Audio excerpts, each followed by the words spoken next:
நான் கடலூர் மாவட்டம் கரிக்கநகர் என்ற கிராமத்துலேருந்து அடிப்படை வசதிக்காக கேட்டுனாங்க மனு கொடுக்க வந்திருக்கோம். இந்த கலெக்டர் ஆஃபீஸில் லாஸ்ட் டைம் வந்து 2024 தென்பெண்ணை ஆற்றினால வெள்ளப்பெருக்கினால் ஏற்பட்டு இந்த இந்த பார்த்திங்கன்னா இந்த சாலைகள்லாம் வந்து நீரோட்டமாகவும் ப்ளஸ் வந்து குண்டும் குழியுமாகவும் ஆச்சு. அதை அடுத்து ஒரு 10 மாதம் கழிச்சு திரும்பவும் நம்ம ஊரில் வெள்ளம் அதிகமாகிட்டு இந்த ரோடெல்லாம் பார்த்திங்கன்னா ஃபுல்லாக டேமேஜ் ஆச்சு. பழுதடைஞ்சிச்சுங்க. ஃபுல்லாக டேமேஜ். இது வரைக்கும் வந்து நாங்கள் மனு கொடுத்துருக்கோம். 3 முறை மனு கொடுத்துருக்கோம். இது வந்து வெறும் மெத்தன போக்கில் போயிட்டுருக்கு. இது வரைக்கும் யாரும் சரியான தீர்வு கொடுக்கல. இன்றைக்கி பார்த்தீங்கன்னா நாங்கள் ஆட்சி மாறுனதுனால இந்த ஆட்சிக்காக நாங்கள் இந்த மனு கொடுக்க வந்திருக்கோம். இன்றைக்காவது இது தீர்வு கிடைக்குன்ட்டு நாங்கள் நம்புகிறோம்.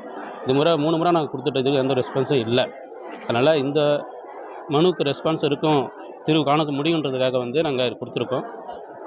பார்ப்போம் எப்படி கிடைக்குமா. இது வரைக்கும் எல்லாமே செலெக்ஷன் ஆகிடுச்சின்னு சொல்கிறாங்களே தவிர இன்றைக்கி வரைக்கும் அது செலெக்ஷன் ஆன மாதிரி தெரியல. இது வரைக்கும் ரோடு போடவும் இல்லை. 2 வருஷமாக பார்த்தீங்கன்னா சேங்ஷன் ஆகிடுதுன்ற வார்த்தை தான் கேட்கும் போதெல்லாம் வந்து செலெக்ஷன் ஆகிடுச்சு தான் சொல்கிறாங்க. ஆனால் இப்போ வரைக்கும் வந்து அது ரோடு போடலை. இது வரைக்கும் எல்லாமே குண்டு குழியுமாக தான் இருக்குது. இந்த ஃபோட்டோவில் இடம் பார்க்குறீங்களோ இதே தான் இன்னமும் இருக்குது. இது இருக்க சரி பண்ணதே இல்லை.